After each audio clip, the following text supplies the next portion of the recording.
Presiden Susilo Bambang Yudhoyono dan Wakil Presiden Yusuf Kala saat ini berada di lokasi bencana jebolnya Tanggul Situgintung di Tangerang, Banten. Laporan selengkapnya akan disampaikan Nurdian Santoso. Nurdian, apa saja yang dilakukan mereka di lokasi bencana?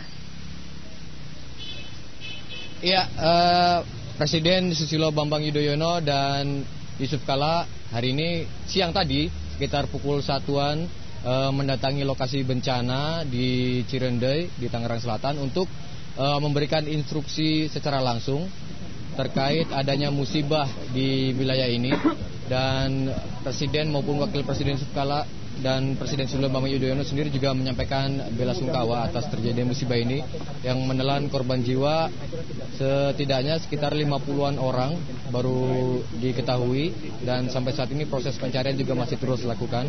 Dan Presiden Susilo Bambang Yudhoyono sendiri beserta Wakil Presiden Yusuf Kala meninjau langsung lokasi terjadinya musibah ini bersama dengan Menteri PU yaitu Joko Kinranto dan Menteri Kesehatan Siti Fadila Supari.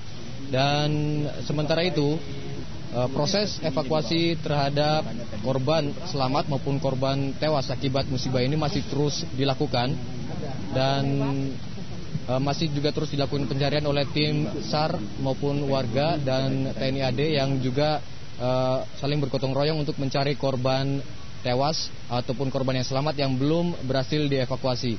Dan hingga saat ini proses evakuasi juga masih terus berlangsung, dan kemungkinan jenazah ataupun korban tewas akibat musibah ini masih akan terus bertambah karena proses evakuasi sendiri saat ini masih terus berlangsung. Dan kendala yang paling sulit dihadapi oleh para tim yang mengevakuasi ini adalah medan yang sangat tebal lumpurnya, dan kemudian juga reruntuhan rumah serta bangunan dan pohon-pohon yang tumbang yang melintang di jalan-jalan maupun rumah-rumah untuk mengambil jenazah yang kemungkinan juga masih berada di bawah reruntuhan rumah ataupun bangunan akibat terjangan derasnya arus di Situ Gintung ini.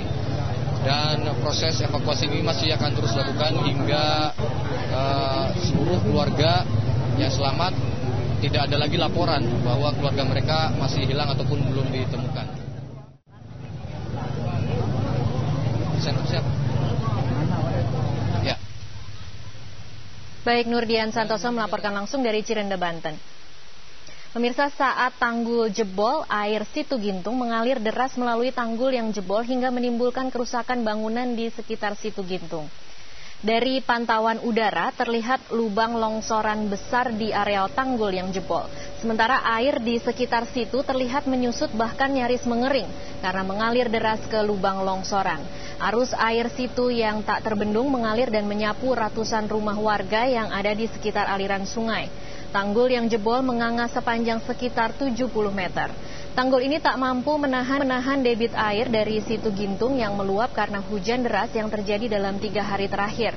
Air langsung menerjang pemukiman warga hingga radius 1 km dari titik jebolnya tanggul. Kondisi terparah terlihat di Kampung Poncol, Cirendai, Ciputat atau di sekitar kampus UMJ. Di lokasi ini ratusan rumah hancur termasuk sebagian gedung kampus UMJ, juga TK di kompleks kampus. Saat kejadian ketinggian air bervariasi hingga mencapai 3 meter karena kontur tanah di wilayah ini berbukit-bukit. Ada rumah yang terendam hingga setinggi atap, namun ada pula yang terendam sekitar 1 meter. Kejadian yang begitu cepat saat warga kebanyakan sedang tertidur lelap membuat banyak warga tidak sempat menyelamatkan diri. Sedikitnya 49 warga tewas terbawa arus.